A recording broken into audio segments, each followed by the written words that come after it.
अखाड़ा में आपका एक बार फिर स्वागत है। नागरिकता संशोधन कानून यानी सीएए पर सियासी तकरार बढ़ती जा रही है। दिल्ली से बंगाल तक और उत्तर पूर्व तक इसे लेकर राजनीति गर्म होती जा रही है। विपक्ष के उठाए सवाल पर बीजेपी ने भी पलटवार कर डाला है। बीजेपी नेता ने कहा कि सीएए को लेकर झूठ और भ्रम फैलाया जा रहा है।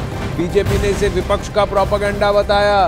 बीजेपी नेता रविशंकर प्रसाद ने कहा कि सीएए नागरिकता देने का कानून है, इससे किसी की नागरिकता नहीं जाएगी।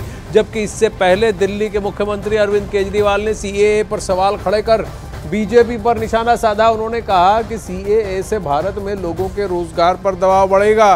उन्होंने ये भी कहा कि ये बीजेपी सीएए के जरिए सिर्फ अपने वोट बैंक को बढ़ाने में लगी हुई है। अब वहीं सीएए पर केरल के राज्यपाल आरिफ मोहम्मद खान ने बहुत बड़ा दावा किया है। आरिफ मोहम्मद खान ने कहा कि पंडित जवाहरलाल नेहरू, सरदार पटेल से लेकर मौलाना आजाद और डॉक्टर मनमोहन सिंह तक सभी सीएए के पक्ष में थे। ये वो वादा है जो 1947 में किया गया था और अब 75 वर्षों से ज्यादा होने के बाद पूरा हो रहा है। लोगों में बहुत बड़ी अस्वस्थता है। लोग अपना फ्यूचर वहाँ पर नज़र नहीं आ रहा है।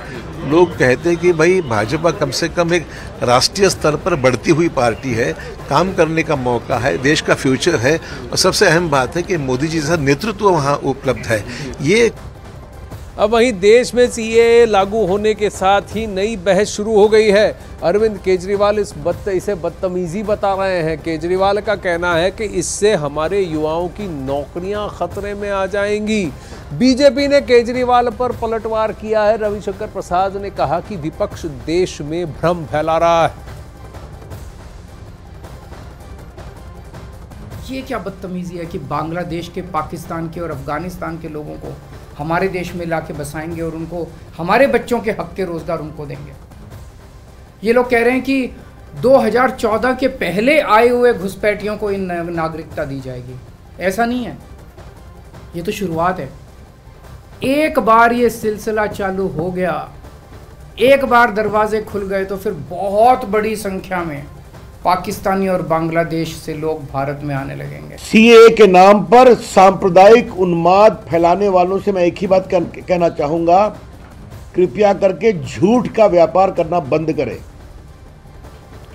Stop telling lies about the CAA. कल मैंने ममता जी का एक वक्तव्य देखा, उनकी राजनीतिक जमीन खिसक रही है बंगाल में, तो वो चिल्ला रही हैं। अब उस रेस में कूद गए श्रीमान केजरीवाल जी, और दक्षिण भारत में तो है ही हैं लेफ्टिस्ट लोग।